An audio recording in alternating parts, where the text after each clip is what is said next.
Good morning, good afternoon, and good evening as we continue here in the Hagdama, the introduction to the laws of KASHRUS by Rabbi Forst. And today we'll conclude in his final words, V'afilu behema muteres. Even when an animal is permitted for a person to eat, lehutra kol chelki gufa. You're still not even allowed to eat all of the parts of the body.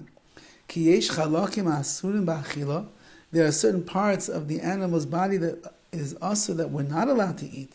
The echmashal, for example, chalavim, the fats, the gidim, misiyamim, the sinos, the different parts that are inside of the animal that cannot be kosher, those a person's not allowed to eat.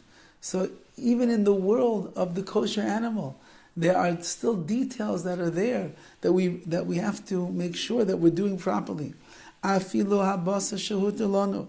Even the bus of the flesh that we are allowed to eat.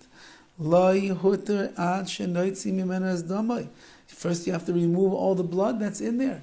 Even if you have a piece of an animal, that's a kosher animal. You take a sheep, let's say, and you shecht it according to all the laws of ritual slaughtering.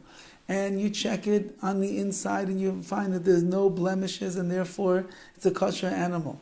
And you remove all the different parts, the hind leg and the like, the fats that a person cannot eat. And then you cut yourself a nice piece of lamb chop, but you don't remove the blood. Even then, after all that you've done, you still can't eat it. So first the blood has to be removed. Ki gam adam asa ba'achila, so too blood is asa, you're not allowed to eat, kamoshi yizbar lahalon, like we're going to explain later on. So Besikum, in summary, says Rav Forst, Ha'adam mushba mimay choloi. A person is influenced by the food that they eat. Ve'akadosh baruch ha'yodei teva kol bruav. And Hashem, who knows the nature of all the creations and all the creatures of this world. Le'emdanu b'sayrasu es hamazon hamatim lanu. HaKadosh Baruch Hu in His holy Torah has taught us the foods that are proper and are good for us. In order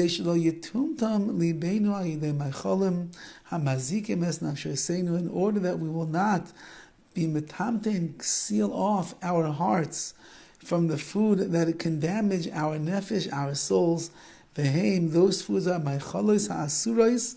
Those are the prohibited and forbidden foods that a Jew is not allowed to eat.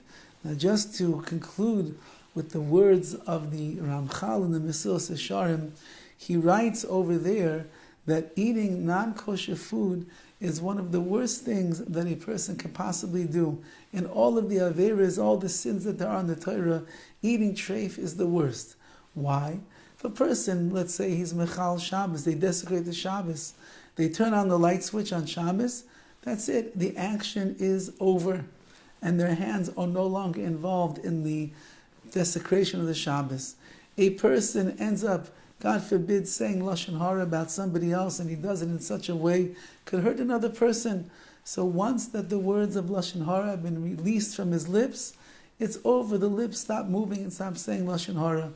And so on and so forth. All of the averas, many of the sins that a person does, it's an action, and once that you do it, it's over.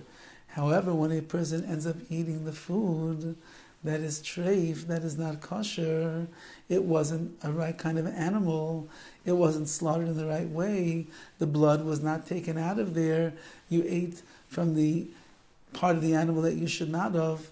So when you end up doing that, you eat the food, and the food goes inside of you, it becomes a part of who you are. And then it's within you. You don't get rid of the sin of eating non-kosher food just like that. It becomes a part of you until it gets burned out of your system, until it will decompose, until it will digest itself, which could take hours, days, weeks, and even months as it becomes part of your very physical constitution. And therefore, says the Ramchal, how careful we have to be with the food that goes into our mouth. It doesn't just go into our mouth, it becomes part of our body literally. And if the food is not kosher, that means that we have non-kosher substances that are clinging and sticking and becoming part of our body. And as we pointed out, that is metamtem es halev. It ends up sealing off our hearts from being able to be open to the real ruchnius, the real holiness and the kedusha that there is in this world. And therefore, as we embark upon the Sefer and the laws of Kashrus, we take it with the perspective, we're doing this not just because, not because we want to be healthier. Kosher food is healthier. Believe me, you can go to the store, you can find tons of junk food that has the greatest hechsher amount in the world. It's not healthier, not necessarily. But what it means is, it's healthy for my ruchnius, for my spirituality. It's healthy for my heart, my spiritual heart. It's healthy for my neshama. And that is why the Jew follows the laws of Kashrus. And by learning the halachas, the way that we're going to, Be'ez Hashem, it'll give us a better chance and an opportunity and an understanding to keep the laws of Kashrus in the proper way. Have a wonderful day.